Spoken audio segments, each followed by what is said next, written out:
Welcome to another episode of our video series of the mechanics of human cognition. It's great to have you with us. Today we're tackling a massive question, one that gets right to the heart of who we are and where we're headed. We hear it all the time, right? The world's overpopulated. There are just too many of us. But what if that's, well, the wrong way to look at it? What if the real problem isn't the number of people, but the nature of people? 8 billion. Just look at that number. It's huge. And yeah, it keeps on ticking up. We're on track for 10 billion by the end of the century. And seeing a number that big, it's easy to feel a little anxious, like we're straining the whole system. And that's not totally wrong, but the number itself, it's just one piece of a much, much bigger puzzle. Think of it as a symptom, not the actual diagnosis. Okay, now this is where things get really interesting. It's not about how many of us there are, it's about how we live. So if we all 8 billion of us live like the average American, we would need 4.5 Earths, which, last I checked, we don't have. But look at the other side. If we all live like the average person in Somalia, this one planet could support over 18 billion people. The data is crystal clear. The issue isn't population, it's consumption. So if our behavior is the problem, we have to ask why. Why do we consume so much, even when we know it's not good for us in the long run? Well, the answer is deep inside our own heads. It's a concept that's absolutely central to understanding ourselves: evolutionary mismatch.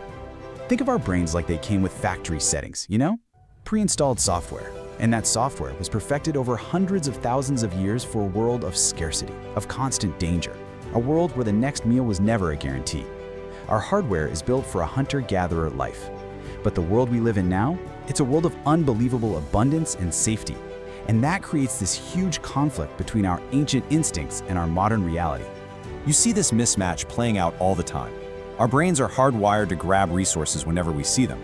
That instinct to hoard was a brilliant survival strategy back in the day. I mean, think about your refrigerator. It's probably packed with food, right? Even though the grocery store is just a 5-minute drive away. That's your ancient brain at work, telling you to stock up just in case, because it's still operating as if scarcity is right around the corner. We're running scarcity software in an age of abundance. And this quote just nails it. This is our paradox. We are victims of our own incredible success. We built this world of plenty, but we haven't evolved the mental tools to manage it wisely.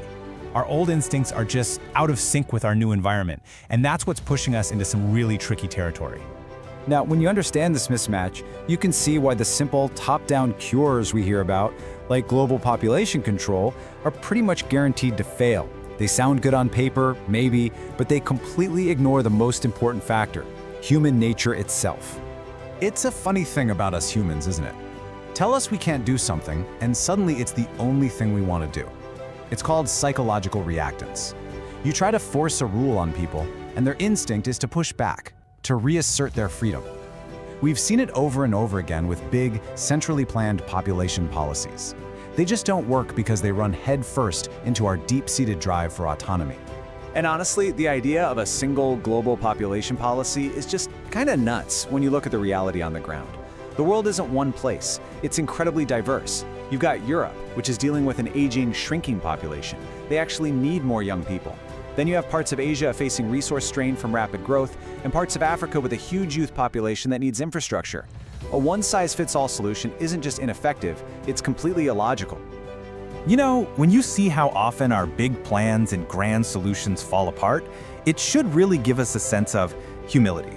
We get so caught up in our own story that we start to think we're the main character of the whole planet. But the deep history of the Earth tells a very different story. Just take a look at this. The Earth has gone through at least 5 catastrophic mass extinction events. Some of them wiped out over 90% of all life. And every single time, life came back. The planet is unbelievably resilient. Our entire human history, from the first stone tools to right now, it's just a tiny, fleeting blip on this timeline. The planet's survival is not in question. It'll be fine. Ours, though, that's a different story. And this is probably the most important shift in thinking we can make. This whole narrative of saving the planet is frankly arrogant. The planet doesn't need our help. It is us, Homo sapiens, who are at risk.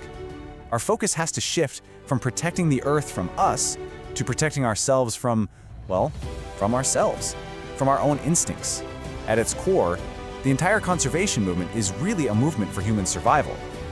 So where does that leave us? If the big top-down plans don't work, and the planet is going to be fine in the long run anyway, what's the path forward? Well, the solution isn't another 5-point plan. It's a fundamental change in how we even look at the problem. We have to reorient our focus. We need to stop dreaming up these grand global schemes and start building resilience in our own local communities. We have to stop seeing the world as just a pile of resources to be extracted and start seeing it for what it is, a deeply complex, interconnected system. And maybe most importantly, we have to redefine what we even mean by progress. We need to move away from abstract numbers on a screen and toward the real, tangible well-being of people. And that really brings us to the final question, the one I want to leave you with. For so long, we've been trying to fix the machine without ever bothering to read the instruction manual for its most complicated, most unpredictable, and most important part, the human mind. So, when a system is failing, do you just keep trying to patch the system, or do you finally take the time to truly understand the nature of its parts?